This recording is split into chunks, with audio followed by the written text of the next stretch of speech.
Wayne Rooney is our last gift to the English, right? Christ almighty. And there are many English who don't realise that he's Irish, right? And you kind of go, well, A, his name is Rooney, right? And B, look at the fucking head in him, right?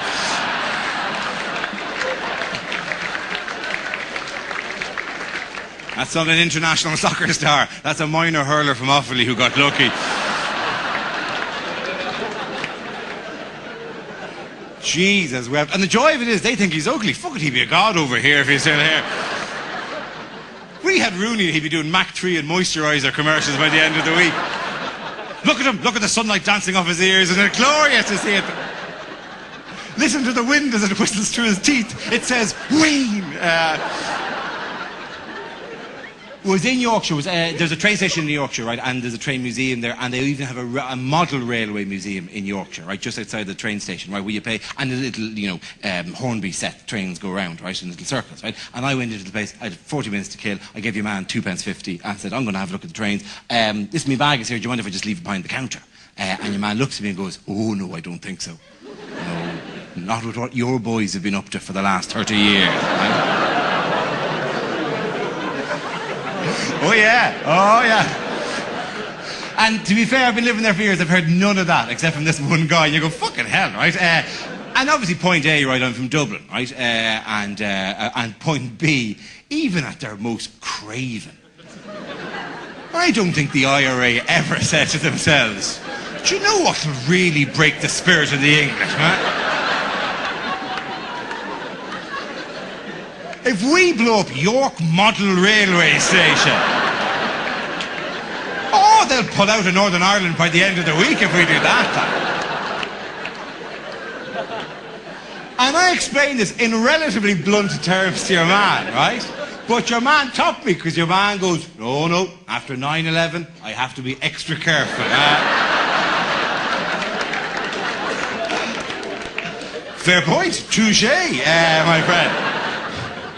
Because I'm sure right now Al-Qaeda are planning some sort of midnight attack where they break into York Model Railway Station and fly tiny airplanes into all of the buildings.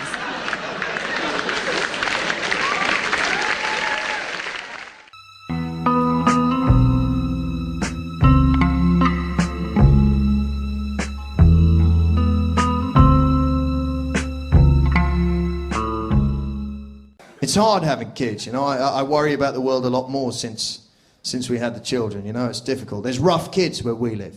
And they're not being rough, they're just being confusing. You come out of your house, they go, yeah, your mum makes gravy for leopards, innit?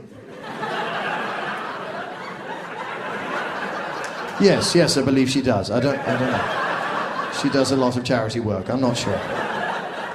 These are scary kids, even the dirty old men are scared of these kids. You see them turn up in their car, put the window down, like, hello, little boy, do you want a sweetie? The kid's like, what sort of sweets have you got?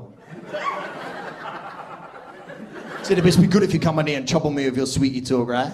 I don't want any mojo or drumstick rubbish. You get me? You best have a serious sweetie offer for me, boy. Blokes panicking. I said, well, I've got buns, I've got Werther's originally, it worked for the old fella in the advert. Do you like those? No, I've got Dib Dab there, Wambar. Wambar, shut up, man.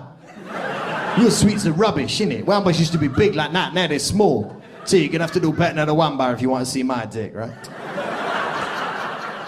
You lying, man. Look at your car driving a hybrid. Get out, you Wambar bitch.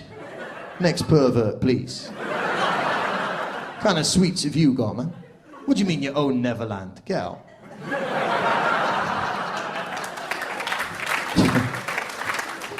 They're going to have to cut round that on the DVD.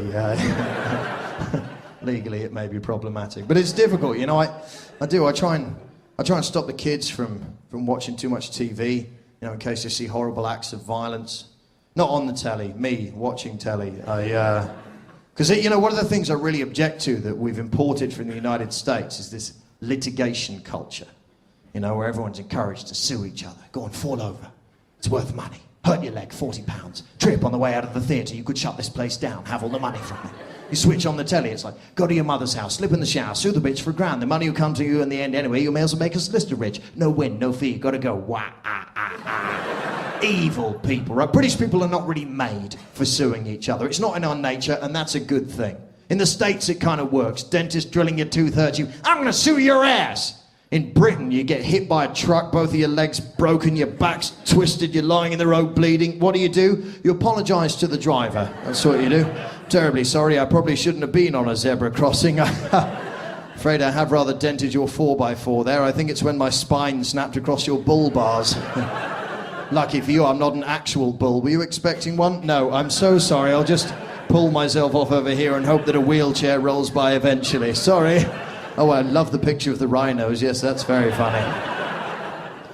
And you can tell when these adverts are coming on TV as well, because people start walking at you from funny angles on the screen. And so, you know, you just be watching telly and suddenly someone's going like that. Have you been hurt in an accident at home or in the workplace? So they always drift through at a weird 45-degree angle. It's bizarre. Every day, homeowners like you. They have all the desks in their offices set up at perfect 45-degree lines. Have you been in a triple fall? Horrible. Have you seen the people they get on these adverts? Oh my God. I was carrying a bucket of boiling tar at work and I fell over a bit of wood that shouldn't have been there. Mate, you work on a building site. That's pretty much where bits of wood belong.